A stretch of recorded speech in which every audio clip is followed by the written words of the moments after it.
रीमा की नई नई शादी हुई थी। उसके पति एक आर्मी ऑफिसर है, इसलिए शादी के 1 महीने बाद ही उन्हें बॉर्डर पर जाना पड़ा। रीमा की सास का देहांत रीमा की शादी से पहले हो चुका था। अब घर में सिर्फ रीमा और उसके ससुर रहते थे। रीमा बहुत दुखी रहती थी। बेचारी की नई नई शादी हुई थी, अभी तो कुछ मजा भी नहीं किया था कि उसके पति बॉर्डर पर चले गए थे। रीमा अपने सहेली रोशनी के पास फोन करके अपना दुख दर्द बताती है। रोशनी कहती है, मेरे पति दिल्ली जाते हैं काम करने के लिए, तो 6 महीने बाद आते हैं, इसलिए मैं अपने ससुर को पटा कर रखी हूँ। जब मेरा मन करता है मेरे ससुर मेरी प्यास बुझा देते हैं।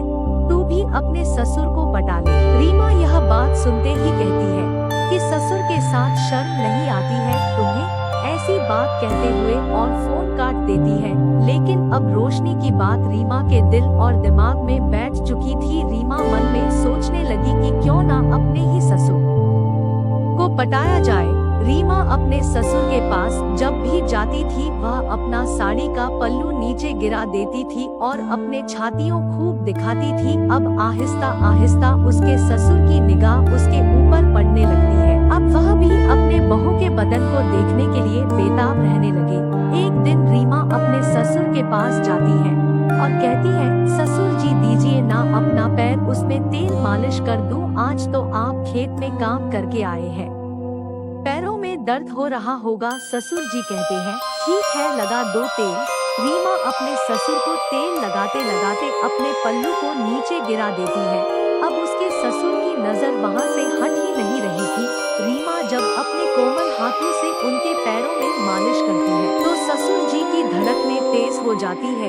रीमा धीरे धीरे पैरों के ऊपर जांघों पर तेल मालिश करना शुरू कर देती है। ससुर जी को तो जवानी याद आ गई थी। अब रीमा अपने ससुर जी को अपने सीने से लगा लेती है।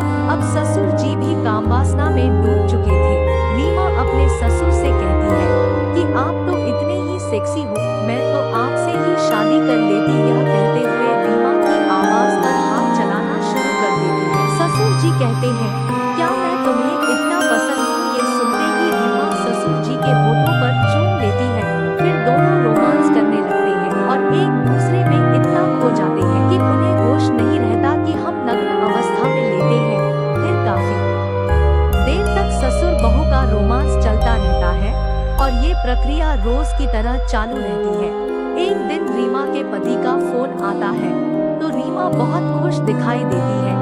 उसका पति कहता है कि ऐसा क्या मिल गया जो तुम इतना खुश दिखाई दे रही हो? रीमा कहती है कि तुम्हारे जाने के बाद मुझे अकेलापन महसूस होने लगा था, लेकिन अब मुझे तुम्हारी कमी नहीं खलने लगी क्योंकि मुझे पूरा सुख मिलने लगा है, इसलिए मैं आज बहुत खुश हूँ। उसका पति यह बात सुनते ही पूछने लगता है कि ऐसा क्या मिल गया जो तुम मेरे बगैर भी खुश रहने लगी हो?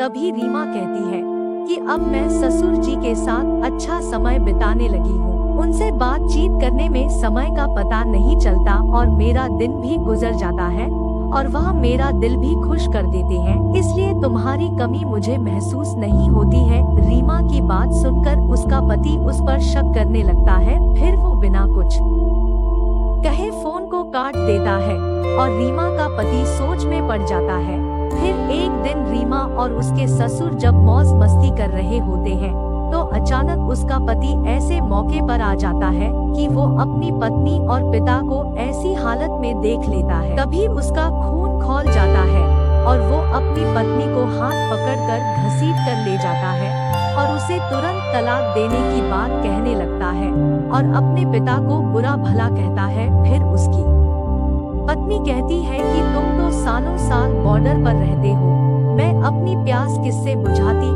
कुछ घंटे बाद उसके पति को महसूस होता है कि गलती सिर्फ मेरी है जो मैंने अपनी पत्नी पर कभी ध्यान नहीं दिया। फिर इसके बाद उसने फौज की नौकरी छोड़ दी।